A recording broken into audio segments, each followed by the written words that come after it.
مسئله 127 صنف 9 مسکوف کنه. میگه که انمی سیستمی که در رسم دیده استودیان داده شدگی است کوفیسینت سویش بین میز و باری مساش امی کلان با میو برابر است. میگه هنگام کدام قیمتی امی کلان تقسیم امی خورد، یعنی امی کلان تقسیم امی خورد چند باشه که انا همین سیستم با شتابی که نظر به شتاب افتیازو 10 مرتبه خورد است، یعنی با ما شتاب معلوم است حرکت کنه. ما میدونیم که اگر یکی حرکت همینجا پیدا شود از حسابی باری مساش امی خورد طرف پایان میشود. هم خیلی است، یعنی باری مساش امی خورد با یگان شتاب با پایان حرکت میکنه و از بس که ما رسمون نیوزنده قبول میکنیم، یعنی اگر اینجا 1 سانتی متر پایان، اگر این باری مساش امی خورد 1 سانتی متر پایان بروه، این باری مساش امی کلان هم 1 سانتی متر او طرف میروه. نمیشه که 1 سانتی متر بیاید او 10 سانتی متر بروه. هم خیلی است، برای که رسمون نیوزنده قبول کرده میشود. فهمو؟ و این چونین اگر بر رسمون در این اینجا یگان قوه ترنگی ت تاثیر کنه، یگان قوه ترنگی ت، پس ما این بلوکا ماسای بلوکا با اعتبار نمیگیریم، یعنی بلوکا به وزن قبول میکنیم. این چونین سویش در بلوک در غرغره با اعتبار نمیگیریم. از حسابی که سویش ما در غرغره با اعتبار نمیگیریم و ماسای خودی غرغره را به 0 قبول میکنیم، پس قوه‌ای که بین این تاثیر میکنه، قوه ترنگی که از طرف قوه ترنگی رسمونی که در این بسته شدگی نه رسمون، این هم با همو ت برابر میشه. فهمون؟ تمام. ما باید باز هم دو قدم اجرا میکنیم. یکم ما مینویسیم قانون دوم نیوتن برای باری مساش امی خورد و برای باری مساش امی کلان. تمام. و سیستم پیدا میشه، هم سیستم را حل میکنیم. بیاید برای باری مساش امی خورد مینویسیم. با باری مساش امی خورد چی قوه تاثیر میکنه؟ ببینید این باری مساش امی خورد فرض کردیم. با پایان قوه وزنی نی، با بالا قوه ترنگی رسمون ت، شتاب طرفی پایان. هم خیلی است برای این بار. یا اینکه من میتونم که همه قوه وزنی را در همین خودش تصویر کنم، در همین رسم تصویر میکنیم. اینا ام جی، اینجا قوه ترنگی ت. پس می نویسیم یکم قدم یکم قانون دوم نیوتن برای باری مساش امی خورد می نویسیم، برای باری مساش امی خورد. پس می نویسیم قانون دوم نیوتن برای باری مساش امی خورد. بگو چی می نویسیم؟ ام ا برابری ام جی مینوسی ت، یعنی همه قوه‌ای که با باری مساش امی خورد تاثیر میکنن با سومای همین قوه ها را به سمت شتاب نویسیم برابر ام ا. دوم قدم دیگه چیکار میکنیم؟ برای باری مساش امی کلان، باری مساش امی کلان وقتی این پایان رفت با شتاب ا، چخیل با کدام طرف با کدام شتاب حرکت میکنه؟ این با پایان با شتاب ا رفت، این با کدام طرف میروه؟ با طرف راست با شتاب با هم شتاب ا. کدام قوه تاثیر میکنه؟ مقابل حرکتش. اینجا قوه سویش تاثیر میکنه. قوه سویش خیلی اون دو قوه دیگه که در تیر ایگریک هستن، امی کلان جی و ان. برای چی در کارن این دو قوه؟ برای که ما در تیر ایگریک می نویسیم از تیر ایگریک به ما معلوم است که یعنی قوه ان با قوه ام جی برابر است. فهمو؟ و از بس قوه سویش فرمش میو ضرب ان است، از بس که ان در تیر ایگریک ما فهمیدیم که ان با ام جی کلان جی برابر است، پس اف خورد برابر است با امی کلان میو ام جی، میو امی کلان جی. فهمو؟ بیا می نویسیم اکا شتاب با کدام طرف روان است؟ قانون دوم نیوتن می نویسیم. چی می نویسیم؟ امی کلان ا برابری ت مینوس اف خورد. ما در حال میمونیم در جاش میو امی کلان جی. فهمو؟ در همین دو معادله با ما ا معلوم است، امی خورد امی کلان معلوم است. ما باید چی را یابیم؟ نسبت مساحه ها را. فهمو؟ امی خورد تقسیم امی کلان. بیا میتونیم که این خیلی کنیم. اینجا در اما را از قوس میبروریم، اینجا در همین سیستم را حل میکنیم. خیلی این ت را این طرف میاریم مثبت میشه، این ام را اون طرف میبریم منفی میشه. هم خیلی میشه ام جی طرح ا، یک عبارت نویسیم میفهمین؟ این طرف آوردم ام اشید ترا او طرف میبرم ت. ایرا هم خیلی میکنیم. ایرا اسم میارم چی میشه؟ امی کلون ا جمع میوجی هم خیلی برابر ت. فهمیدی کی؟ انیق؟ ها؟ اگه برای که امی کلون تقسیم ام خورده بیایم ما باید همه مدل را چیکار کنیم؟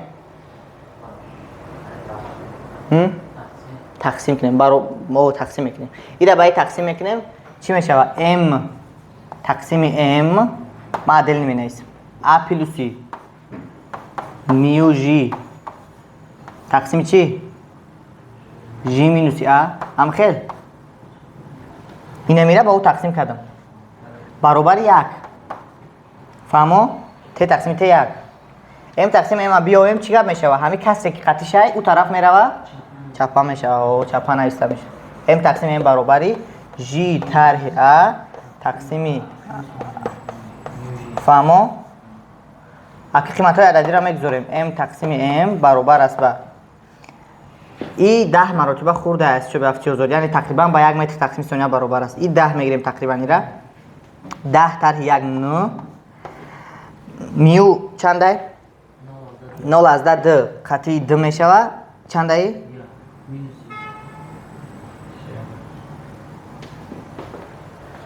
tak باز بیس ma برابر mg مینوسی t mg مینوسی ma بله برابر ت در اینجا خطا کردیم. این اینجا پیلوس اینجا کو ها پیلوس ا چنده دیگه جمع 2 3 یعنی 3 مرتبه زیاد باشه اگر انمی مسا ای مسا این مسا ای مسا بعد همیشه سیستم باشه تو بی 1 متر تقسیم ثانیه با پایان حرکت میکنن ای بار انا نکی اگر سویش نباشه چی؟ مسئله 129 چهارم اوروینی مسکوفینه صنفی 7 میگوید که مسای ظرف با آب 50 گرم رو تشکیل میدهد. یعنی ما داریم M1 برابر 50 گرم مسای ظرف با آب. مسای همین ظرفی با آب ولی یعنی همین ظرف که مسای با آبش 50 گرم بود به همین ظرف یک حصه متال پرتافتند. فهمو؟ در داخل ظرف یک حصه متال رو پرتافتند که مسای عمومی انا همین ظرف با آب و با آبی که در داخلش متال است در عموم شد M2 60 از 10 5 گرم. فهمو؟ کم کم رو هم هست تکی میگه که زیچی انا همون متالی که ما در داخل آب انداختیم انا هم را یابیم. فهمو؟ زیچی متال را ما یکم رو اشتریخ خط اشاره میکنم انا میرم باید پیدا کنیم. فهمو؟ شرط مسئله فهمو؟ کی؟ اردشیر انوشیروان ما گفتم گوش که فهمیدی؟ وقتی ما گفتم گوش که چشم تا دوست که اوست نبر یعنی ما داریم یک ظرف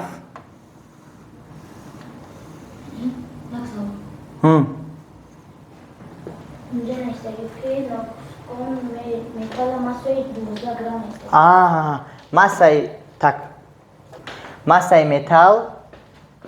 مسای متالی که در داخل آن همون چی می اندازن امش تاریخ میگیم 12 گرم آن اینجا می نویسیم. آن اکنون بینید ما یک ظرف داریم که پر از آب است. tak بعد همین ظرف در حالت دوم باز پر از آب است اما در داخل همین ظرف یک فرض کردیم یک حصه متال هست. همین متال یکم حصه متال که ما بیاید و حجم اون رو همینجا اشاره میکنیم که یکم وشتریخ هست. فهمو؟ حجم اون وشتریخ هست. فرقی در دو حالت یک چند فرق هسته ما از میگم. فرق یکی آبی که در اینجا هست در حالت اول در حالت دوم همین آب کمتر میشود. فهمو؟ برای که وقتی متال می اندازن کمتر آب می ریزد. فهمو؟ انا دوم دویم همین که حجم آبی که میریزد با حجم متالی که در داخل آب انداختیم برابر است. فهمو؟ این موافق قانون ارخیمد. قانون ارخیمد میگه که حجم قسم غوطیده جسم با مایع یا که با آب با حجم آبی تنگ کرده برآورده آن همین جسم برابر است. فهمو؟ یعنی اگر ما یکم جسم بغوتونیم حجم همون قسم غوطیده آن با آبی که میریزه فرض کنیم که بلند میخیزه با همون آب برابر است. پس اینجا آبی که ریختگی است اینجا خیلی مثلا میگه که لو بلاو یعنی آب پر کردگی، یعنی حجم آن همین جسم وشتریخ با حجم آبی که میریزه برابر است. فهمو؟ انا که معادله مینویسیم یکم ما داریم اول M1 چیه؟ M1 برابر است با مسای خودی ظرف. فهمو؟ پرابیرکا در اونجا پرابیرکا گفته گه مسای ظرف جمعی مسای آبی که در داخلش هست. فهمو؟ انا M1 با ما معلوم. دویم در دویم حالت так بینید دویم مسای عمومی سیستم ما 65 گرم شده زیادتر شده برای که ما جسم متالی انداختیم متال زیادش زیادتره یعنی так در دویم حالت مسای سیستم ما نشه که مسای ظرف فهمو جمعی مسای آبی که در داخلش هست ولی این آب از این آبی که اول بود کمتر شده که یعنی من میگم که مسای آبی که در داخل همین هست ولی در حالت دوم برای که این آب از این آب فرق میکنه یا که من جمعیتون میخیب نیستم.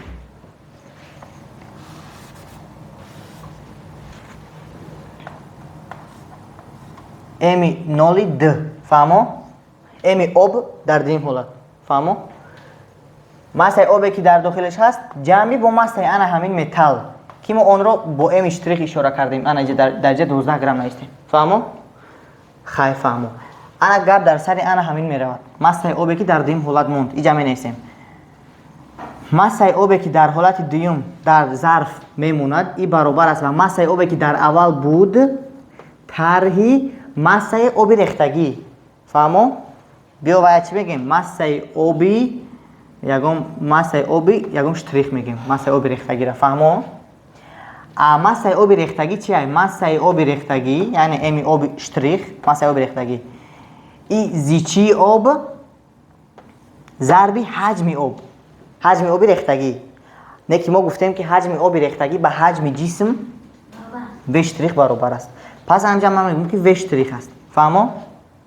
یعنی مسای آب را در دوم حالت چه می نویسیم؟ مسای آب در دوم حالت برابر است با مسای آب در اول طرحی انامین. فهمو؟ زیچی آب ضرب وشتریخ. فهمو؟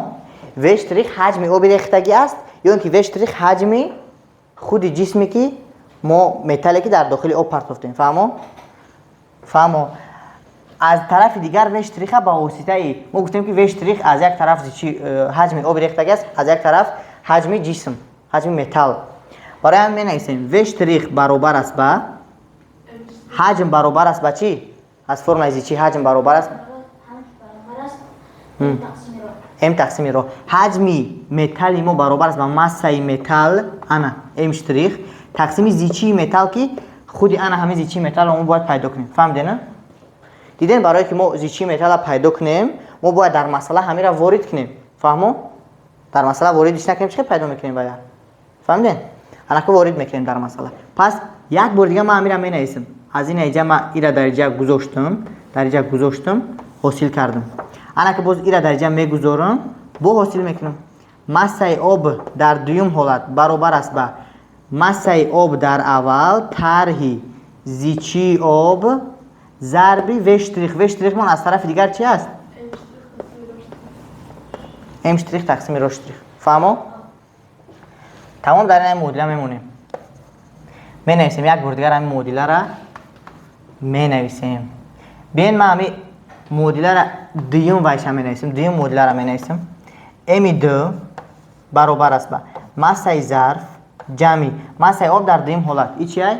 این مسای آب در اول طرح زیچی آب ضرب ام شتریخ تقسیم رو شتریخ. فهمو؟ امی نول ده ای همش با پلوسی ام شتریخ. فهمو؟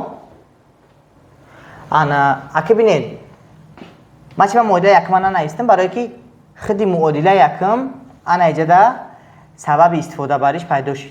ما میتونیم اونجا استفاده برای معادله یک علاقه. امی ظرف جمع امی آب چیه؟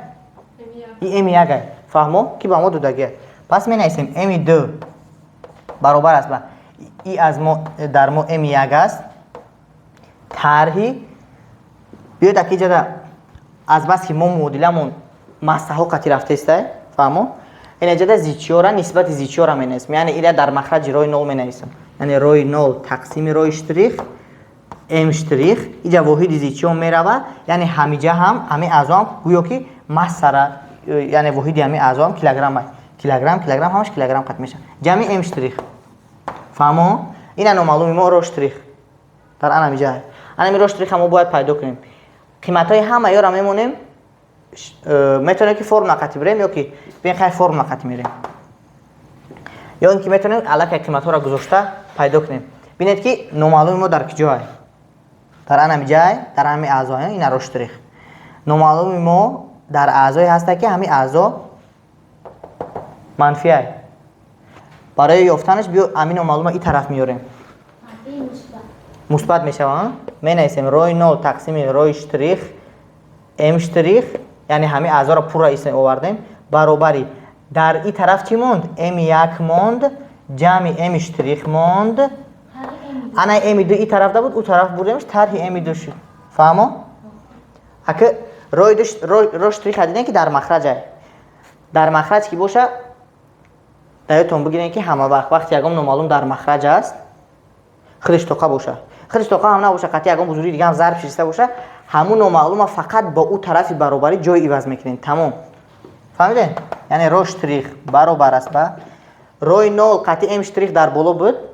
اینجا ضربه اینه که فرق نداره به این هم به صورت تعلق داره. ام اشتریخ سرانو به این هم به صورت تعلق داره. روی نول ام اشتریخ رو اینجا رو اشتریخ بوده. رو اشتریخ اونجا رفت انمی همش پایین میاد. فهمیدین؟ ام یک جمع ام اشتریخ مینوس ام دو. رو اشتریخ یک بار دیگه می نویسیم اینجا در قیمت های عددی را میگذاریم. این فرمول ما در شکل چی؟ این جواب مسئله ما در شکل فرمول. رو اشتریخ برابر زیچی آب 10 در درجه 3 یا اینکه بیاین این می نویسیم.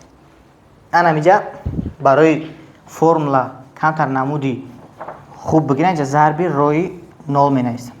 اینجا مسا قطعی این مسا پورا اختصار میشه واحدش زیچی برابری زیچی میشه. انا فرمولمون از جهت اگر واحد ما سنجیده باشیم در حال ما اوجه علاقه میتونیم فهمیم که فرمولمون از حساب واحدش درسته. فهمو؟ یعنی اینجا زیچی جمع زیچی. پس رو اشتریخ برابری روی آب مون 10 در درجه 3. انا درجه چی داریم؟ ام اشتریخ تقسیمی ام اشتریخ مون 12 گرم. اینجا میتونیم که گرم قطعی مونیم حتی برای که گرم با گرم اختصار میشه. ام یک مون 50 جمع 12 62 طرحی چند ای؟ 1/5 کرد گرم. انا گرم با گرم رفت مون چی؟ 12 تقسیم 1 نیم میشه 8. 8 در 10 درجه 3. اینجا واحد چند میمونه؟ کیلوگرم تقسیم متر کوبی. این واحدی زیچی 10 درجه 3 کیلوگرم تقسیم متر کوبی زیچی آب 1000. اینجا میشه که 8000 کیلوگرم تقسیم متر کوبی. یعنی انا همون حصه متال که ما در داخل آب پرتافتیم انا همون متال زیچیش 8000 بوده. یعنی تقریبا کمتر از زیچی آهن زیاد بوده. فهمو؟ زیچی آهن چنده؟ 7080. این کمتر زیادتر بوده. 200 کیلوگرم تقسیم متر کوبی زیاد بوده. این بود مسئله 129 مسکوف کنه 7 چهارم اروین.